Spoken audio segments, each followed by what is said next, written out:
अस्सलामुअलैकुम दोस्तों और साथियों, उम्मीद है आप लोग खैरियत से होंगे।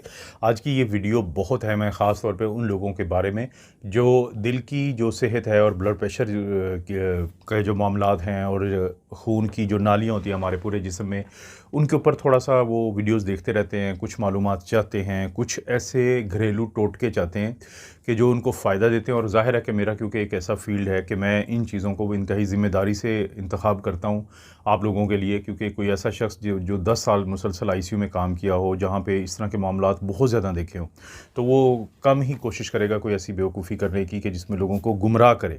तो इसलिए मेरी कोशिश होती है कि ऐसी वीडियोज़ जो घरेलू नुस्खे होते हैं कि उनमें ऐसी चीज़ों के बारे में मैं बात करूँ कि जिसमें सबसे पहले सेफ्टी हो, कि उनसे लोगों को ख़तरा ना हो। तो एक ऐसी कंकॉक्शन या एक ऐसा मशरूब मैं आपको बताऊँगा कि आप उसको कैसे बनाएँगे और फिर आप उसको कैसे इस्तेमाल कर सकते हैं, जो दिल की बीमारी, दिल खून की नालियों के मसाइल और ब्लड प्रेशर का जो मसला है, उसको काफ़ी हद तक कुदरती तौर पे बेहतर करने की सलाहियत रखता है। अब दिल की जो अटैक होता है या दिल की जो बीमारी होती है, वो सबसे एक ख़तरनाक बीमारियों में से एक ऐसी बीमारी है कि चाहे तो वो दिल की बीमारी हो या फ़ालिज हो। फ़ालिज भी दरअसल 2 किस्म का होता है। एक जिसमें खून की नाली फट जाती है, जिसको हम हेमरेजिक स्ट्रोक कहते हैं, और एक जिसमें खून की नाली फटती नहीं है बल्कि उसके अंदर वैसे ही एक क्लॉट आता है, वैसे ही एक लोथड़ा आता है, वैसे ही खून के बहाव में एक रुकावट आती है जो दिल के अटैक में आती है। इसको हम इस्कीमिक स्ट्रोक या इस्कीमिक सीवीए कहते हैं। सीवीए से मतलब होता है सेरिब्रोवैस्कुलर एक्सीडेंट। एक्सीडेंट तो ज़ाहिर है कि एक बुरी चीज़ हो गई। सेरिब्रो कहते हैं दिमाग को, और वैस्कुलर के दिमाग की जो ज़ाहिर नाली है, तो उसके साथ जो एक्सीडेंट हुआ है, बुरी चीज़ हुई है, तो उस मामले को हम इस्कीमिया क्या होता है कि जब खून रुकता है। हार्ट में भी क्या होता है, कार्डियक इस्कीमिया होता है कि हार्ट अटैक होता है। तो अब देखें, हार्ट अटैक से बचना है या इस किस्म के फालिज के हमले से बचना है, या आपकी टांगों की खून की नालियों में बाज़ लोगों को जब क्लॉट बनता है और इससे गैंग्रीन होता है, जो एरिया डेड हो जाता है, या बाज़ हमारी खून की वो नालियाँ जो टांगों में होती हैं, वेन जिनको हम कहते हैं, जो दिल की तरफ लेके जाती हैं खून को, वहाँ पे क्लॉटिंग, डीवीटी या डीप वीनस थ्रोम्बोसिस हो जाए, वहाँ से क्लॉट टूट के फेफड़ों में जाता है, फिर वहाँ पे पल्मोनरी एम्बोलिज्म करता है। तो इन तमाम मामलात से बचने के लिए और ख़ास तौर पे दिल की बीमारी से बचने के लिए कुछ फैक्टर तो आप कम कर सकते हैं, जो आपके रिस्क फैक्टर हैं कि अगर आप में हैं तो वो मसला करते हैं। लेकिन कुछ हैं जो आप कम नहीं कर सकते। जो आप कम कर सकते हैं उसमें मोटापा है तो कम करें, सिगरेट है तो छोड़ दें, शराब पीते हैं तो छोड़ दें, और अगर आप का ब्लड प्रेशर ज़्यादा रहता है तो उसको नॉर्मल रखें, शुगर का मसला है तो उसको आप नॉर्मल रखें। मोटापा जो है वो एक बहुत बड़ा रिस्क फैक्टर है, उसको कम करना ज़रूरी है। तो अगर कोलेस्ट्रॉल का लेवल बढ़ा हुआ है तो उसको कम कर दें। देखें, ये पूरा इसको होलिस्टिक अप्रोच कहते हैं कि जिसमें आपने ये सब कुछ करना है।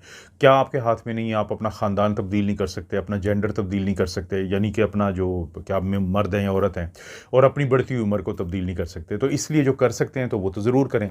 अब या तो देखें, आज ही आप वीडियो देख लेते हैं, लेकिन आप अपना जायज़ा लेते हैं तो आपको मोटापा भी है, आपका कोलेस्ट्रॉल भी ख़राब चलता है, ब्लड प्रेशर का भी कंट्रोल ठीक नहीं है, शुगर का कंट्रोल ठीक नहीं है, आप खाने भी ऐसे खाते हैं तली हुई चीज़ें जिसमें ट्रांस फैट होती हैं और सैचुरेटेड फैट होती हैं, तो आपके ज़हन में आता है कि ठीक है, ये एक लंबी अप्रोच है, लेकिन इस वक्त कोई हम आर्जी तौर पे क्या कर सकते हैं, वो मैं आपको बताने लगा हूँ। उसमें आपने क्या करना है कि इसको बनाने का तरीका ये होता है कि आप 6 अदद जो है वो लीमू लेंगे, लेमन लेंगे, और उनका छिलका उतार देंगे, जो पील ऑफ कर देंगे कि जो उनका बाहर का है। उसके बाद 30 आपने क्लव लेने हैं लहसुन के, गार्लिक के। क्लव क्या होता है कि ये, इसको हम एक को कहते हैं क्लव। इस तरह के आपने 30 लेने हैं, इसको छोटा छोटा आपने चॉप कर लेना है या छोटे टुकड़े कर लेने हैं।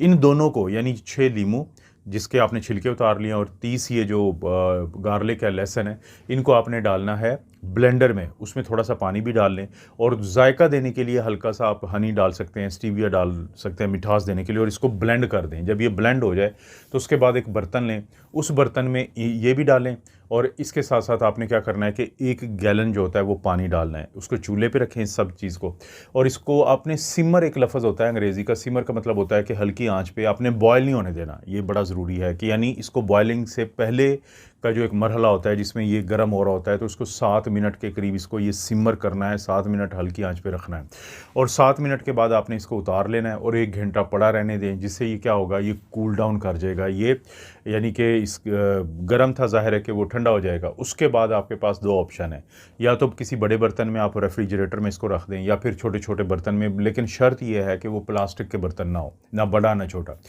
अब क्यों रखना ज़रूरी है, क्योंकि इसके बाद अब आपने रोज़ाना इसको इस्तेमाल करना है 3 हफ़्ते के लिए, फिर 1 हफ़्ते का गैप देना है, फिर अगले 3 हफ़्ते इस्तेमाल करना है, फिर 1 हफ़्ते का गैप देना है। और इस्तेमाल कैसे करना है कि सुबह खाली पेट, आपने नाश्ता ना किया हो, सुबह उठने के बाद आप इसको इस्तेमाल करें। और कितना आप इस्तेमाल करेंगे, इसके 8 से 12 औंस रोज़ाना आप पिएंगे। और 3 हफ़्ते पीते रहेंगे। 3 हफ़्ते के बाद आपने, जैसे मैंने बताया भी है, कि 1 हफ़्ते का गैप देना है। और इससे आपको ये जो तमाम मामलात हैं, चाहे दिल का मसला हो, ब्लड प्रेशर का मसला हो, खून की नालियों के मसले हों, क्योंकि बुनियादी तौर पे ये आपके खून की नालियों की सफाई कह लें, खून की नालियों में क्लॉटिंग बनने के अमल को कम करने का जो प्रोसेस है, उस चीज़ में बहुत ज़्यादा मददगार है। क्योंकि इसमें क्या चीज़ें, इसमें कोई ख़तरनाक चीज़ इस्तेमाल नहीं हुई। इसमें मेन जो है वो लीमू इस्तेमाल हुए हैं, यानी लेमन इस्तेमाल हुए हैं, और गार्लिक या लहसुन इस्तेमाल हुए हैं। किसको नहीं पता कि जो लीमू है उसके अंदर देखें विटामिन सी होता है, सिट्रिक एसिड है। ना सिर्फ ये कि ये जो कोलेस्ट्रॉल को कम करता है, जो कि कोलेस्ट्रॉल क्या करता है कि वो खून की नालियों में क्लॉटिंग में उसका बहुत अमल दखल है, बल्कि जो प्लाक्स बनते हैं, जो आपकी खून की नालियों में बढ़ती उम्र के साथ फिर छोटे छोटे वहाँ पे कोई क्लॉटिंग का अमल होता है, तो उसको भी ये कम करता है। तो लीमू का तो ये फ़ायदा है। इसके बाद फिर अगर हम लहसुन की बात करें, गार्लिक की बात करें, तो गार्लिक का क्या करता है कि बुरे वाला जो कोलेस्ट्रॉल है, जिसको हम एलडीएल कोलेस्ट्रॉल कहते हैं, लो डेंसिटी लिपोप्रोटीन कोलेस्ट्रॉल कहते हैं, उसको कम करता है। बेहतरीन एंटीऑक्सीडेंट है इसके अंदर। जो एंटीऑक्सीडेंट होते हैं वो क्या करते हैं कि जितने भी ऑक्सीजन फ्री रेडिकल्स हैं जो नुकसान पहुंचाते हैं आपके जिस्म को, जो इन्फ्लेमेशन या सोजिश का स्टार्ट करते हैं, जिसके बाद जो एलडीएल कोलेस्ट्रॉल है वो वहाँ पे क्लॉटिंग बनाने में काफ़ी ज़्यादा, यानी कि उसका किरदार है, तो उसको कम करते हैं। इसी तरह से जो खून की नालियाँ हैं, जो ब्लड वेसल्स होते हैं, तो उनको ये डायलेट, इसके अंदर जो कंपाउंड्स होते हैं लहसुन के अंदर, वो ऐसे होते हैं कि जो खून की नालियों को डायलेट करते हैं। डायलेट का क्या मतलब है कि उसको फैलाते हैं। खून का बहाव फिर आराम से होता है अगर वो खून की नाली में डायलेटेशन हो, और जब खून की नाली में जकड़ाव आता है, जब वो कॉन्स्ट्रिक्ट करती है, तो खून का बहाव प्रेशर से जाता है, ब्लड प्रेशर भी ऊपर की तरफ भागता है, और दिल को भी बहुत ज़ोर लगाना पड़ता है उस प्रेशर को ओवरकम करने के लिए, उस प्रेशर को काबू उसके ऊपर आके खून को पूरे जिस्म में भेजने के लिए। तो ब्लड वेसल्स का जो डायलेट होना है, और वो गार्लिक में जो कंपाउंड्स हैं उनकी मदद से ये बहुत काम आता है। इसी तरह से ये एंटी इन्फ्लेमेटरी बहुत अच्छा है कि आपके जिस्म में जब ऑक्सीजन फ्री रेडिकल्स फ़र्ज़ करें कि वो ज़्यादा हो जाते हैं, एंटीऑक्सीडेंट इतने ज़्यादा नहीं हैं, तो एक चीज़ शुरू होती है जिसको हम इन्फ्लेमेशन कहते हैं। वो जो इन्फ्लेमेशन होती है वो फ्री रेडिकल्स के नुकसान देने की वजह से होती है, और जब वो एक दफ़ा इन्फ्लेमेशन स्टार्ट हो जाए, अब खून गुजर रहा है, खून की नाली जो है वहाँ पे एक झिल्ली होती है जिसको हम एंडोथीलियम कहते हैं, एंडोथीलियल मेम्ब्रेन, वहाँ पे इन्फ्लेमेशन हुई, सोजिश हुई, वहाँ पे ज़ख्म हुआ, वहाँ पे वाइट ब्लड सेल आए उसको ठीक करने के लिए, उन्होंने गुजरते हुए कोलेस्ट्रॉल जो होता है, ख़ासतौर पे एलडीएल, वो भी ऑक्सीजन फ्री रेडिकल्स की वजह से एक अमल से गुजरते हैं जिसको ऑक्सीडेशन कहते हैं, तो वो भी ऑक्सीडाइज्ड फॉर्म में वहाँ रुका, फिर प्लेटलेट रुक गए वहाँ पे, करते करते वहाँ पे एक ना क्लॉट टाइप का बन जाता है, फैट सेल भी आ जाते हैं।